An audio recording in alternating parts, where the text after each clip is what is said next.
ঈশ্বরে যদি নারীর প্রতি মুখ যায়, অহুরাকো না যাব কেউ প্রভু।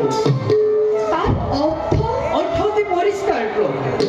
মহা সমুদ্র মন্থন আপনি অহুরক মুখী বলে নারী রূপ ধরার পরিবর্তে আপনি অন্য রূপ ধরিব পারিলে হেতেন। আসলে আপনারই নারীর প্রতি এক দুর্বলতা আছে না।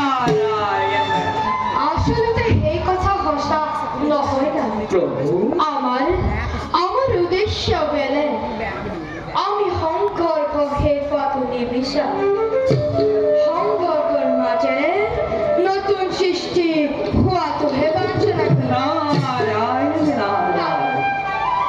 দেৱতা আৰু অসুৰে উভয় মৃত্যুপান কৰা হলে সংঘৰ্ষ শেষ হৈ গ'লহেঁতেন। এতিয়া অনন্ত কাললৈকে সংঘৰ্ষ থাকিব আৰু আমি অনন্ত কাললৈকে সৃষ্টি কৰিয়ে থাকিম। নহলে প্রভু, ঈশ্বৰৰ ঈশ্বৰত্ব ৰক্ষা নকৰে। নারায়ণ।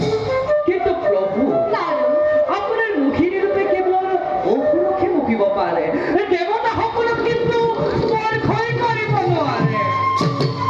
সেই কথা সঁচা নহয় না প্রভু, আমার মোহিনী রূপ আমারে মায়া শক্তি আর ঈশ্বরের মায়া পৰা রক্ষা পাব পৰা শক্তি এই জগতত কাৰোৰে নাই। প্রভু, আৰু দেবাদিদেৱ মহাদেৱৰো নাইনে? ইচ্ছা কৰিলে তুমি প্ৰমাণ চাব পাৰা। তেনেহলে হে প্ৰভু, নারায়ণ নারায়ণ।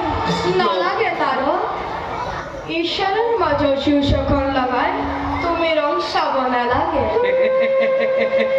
প্রভু, তাৰো নাৰদৰটো কামে ক্ৰিয়া।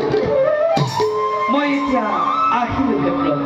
যোৱা আৰু ঈশ্বৰ পৰব্ৰহ্ম শশী